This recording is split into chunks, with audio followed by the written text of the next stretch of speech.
बिस्मिल्लाहिर्रहमानिर्रहीम। नबी करीम सल्लल्लाहु अलैहि वसल्लम ने अपने आखिरी हज के मौके पर फरमाया था कि किसी अरबी को अजमी पर और किसी अजमी को अरबी पर कोई फजीलत हासिल नहीं। इसी तरह किसी काले को किसी गोरे पर या किसी गोरे को किसी काले पर रंगो नस्ल की बुनियाद पर कोई बरतरी हासिल नहीं। अल्लाह तबारक व तआला की बारगाह में फजीलत का मयार सिर्फ तकवा की बुनियाद पर है। प्यारे दोस्तों, हज इस्लाम का 5वां बुनियादी रुकन है जो कि हर साहिब इस्तिताअत पर जिंदगी में सिर्फ एक बार फर्ज है। अल्लाह सुब्हानहू व तआला ने कुरान पाक की सूरह आले इमरान में फरमाया कि लोगों पर अल्लाह का हक ये है कि जो कोई उसके घर तक जाने की इस्तिताअत रखता हो उसके घर का हज करे। दोस्तों, हज एक अफजल तरीन इबादत है और दुनिया भर के मुसलमानों के इत्तेफाक और भाईचारे की अलामत है।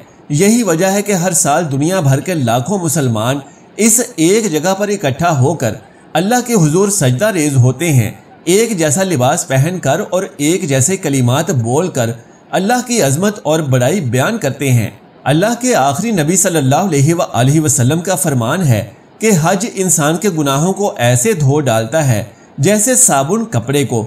यह फरीज़ा इंसान की रूह को सुकून देता है और उसे दुनिया की मोहब्बत से निकालकर आखिरत की याद दिलाता है। उसके दिल से तकब्बुर और मैल को ख़त्म करता है। जब दो सफ़ेद कपड़ों के लिबास के अंदर दुनिया का हर एक मुसलमान, चाहे वो गोरा हो या काला हो, अरबी हो या अजमी हो, अमीर हो या गरीब हो, बादशाह हो या फ़कीर हो, एक ही लाइन के अंदर एक दूसरे से कंधा मिलाकर अल्लाह के हुजूर पेश होते हैं। हज जहाँ पर रूहानी सुकून और अफजल तरीन इबादत है, वहीं पर यह हर साल मुसलमानों को मैदान महशर की तैयारी करवाने के लिए भी याद दहानी करवाता है। कुरान करीम में सूरह हज के अंदर जहाँ पर बार बार हज की अहमियत बयान हुई है, वहीं पर ज़्यादातर कुर्बे क़यामत और मैदान महशर के हिसाब किताब का जिक्र भी मौजूद है। और इन दोनों चीज़ों का जिक्र एक साथ बिला वजह नहीं है। इसकी वजह यह है कि क़यामत के दिन बिल्कुल इसी तरह जब मैदान महशर के अंदर जब मुर्दों को कब्रों से निकाला जाएगा, तो इसी तरह से एक लिबास के अंदर, जिसके अंदर ना कोई अमीर होगा और ना कोई गरीब होगा, ना कोई बादशाह और ना कोई फ़कीर, सब के सब एक साथ खड़े होकर अल्लाह तबारक व तआला के सामने पेश होंगे और उनको उनके नामे अमाल पेश किए जाएंगे। और उस दिन किसी को भी किसी का अमीर होना कोई फ़ायदा नहीं देगा।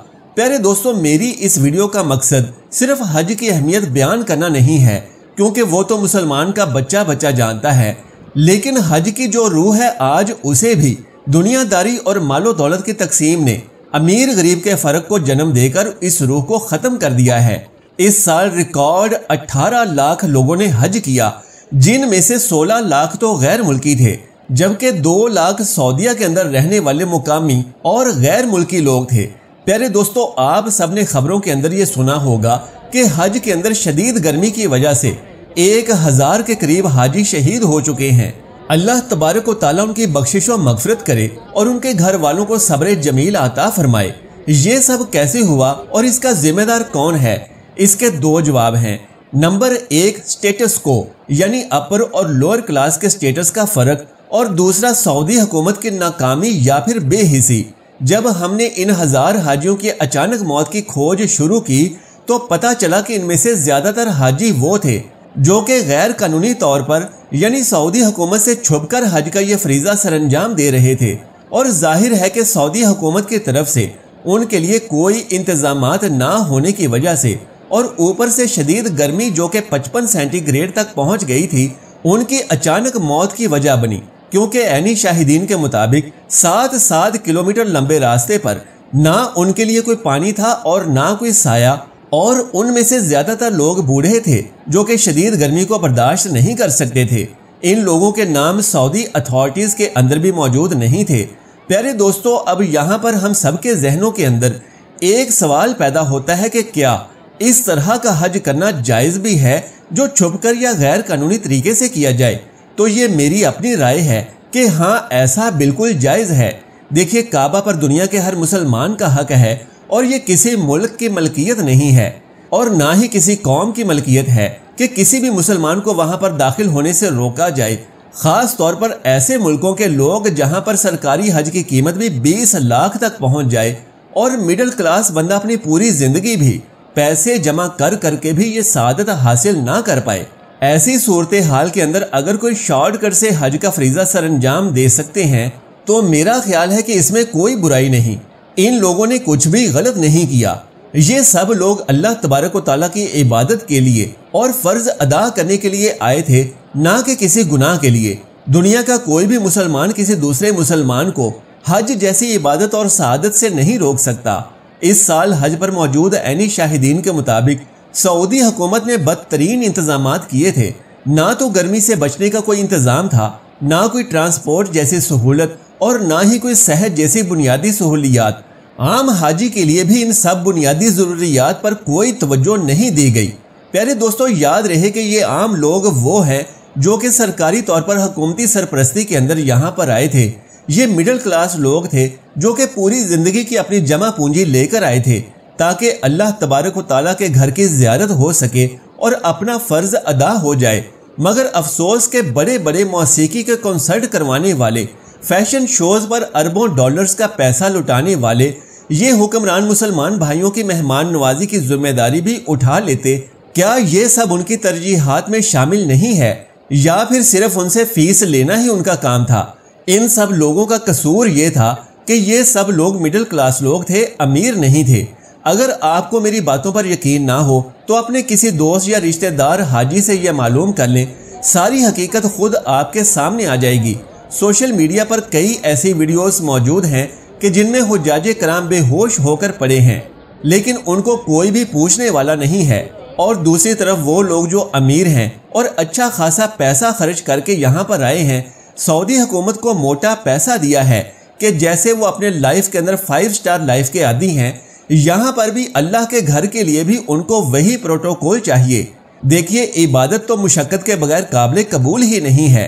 अगर सुबह फजर के वक्त नींद की कुर्बानी ना की जाए, नमाजों के लिए वक्त को और ख़ुद को कंट्रोल ना रखा जाए, ज़कात की सूरत माल की कुर्बानी ना दी जाए और रोज़े की सूरत खाने पीने और नफ्स की कुर्बानी ना दी जाए और हज की सूरत इबादत की मुशक्कत ना उठाई जाए, तो ऐसी इबादत की तो रूह ही ख़त्म हो जाती है और ये सिर्फ एक फॉर्मेलिटी बनकर रह जाती है। अफसोस के आज इस अपर क्लास ने बिल्कुल हज का भी यही हाल कर दिया है। यहाँ पर हज के दौरान ये 5 स्टार आलीशान होटलों के अंदर इबादत सरअंजाम दे रहे हैं, तो मिडिल क्लास तबका धूप और मुशक्कत और गर्मी के अंदर अपनी जान दे रहा है। हालांकि हज का असल मकसद इन दोनों तबकों को लाकर एक लाइन में खड़ा करना था, इस गरीब अमीर के फ़र्क को ख़त्म करना था।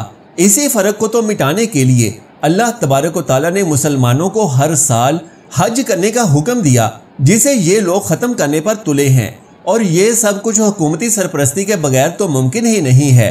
क्या ये अल्लाह के रसूल सल्लल्लाहु अलैहि वसल्लम ने हमें तालीमात दी थी? अल्लाह के रसूल तो ऐसे फ़िरकों को ख़त्म करने आए थे। क्या उन्होंने हज़रत बिलाल को उम्मत के लिए मिसाल नहीं बनाया था? लेकिन ये लोग आहिस्ता आहिस्ता उसी जहालत की तरफ लौट रहे हैं। अगर सऊदी हुकूमत हर तरह की बिदआत और गुमराही के खिलाफ ज़ाहिरीन को रोक सकती है तो इस चीज़ को क्यों नहीं रोकती? या फिर ये सऊदी हुकूमत की आमदनी का बहुत बड़ा ज़रिया है जिसको वो बंद नहीं करना चाहते।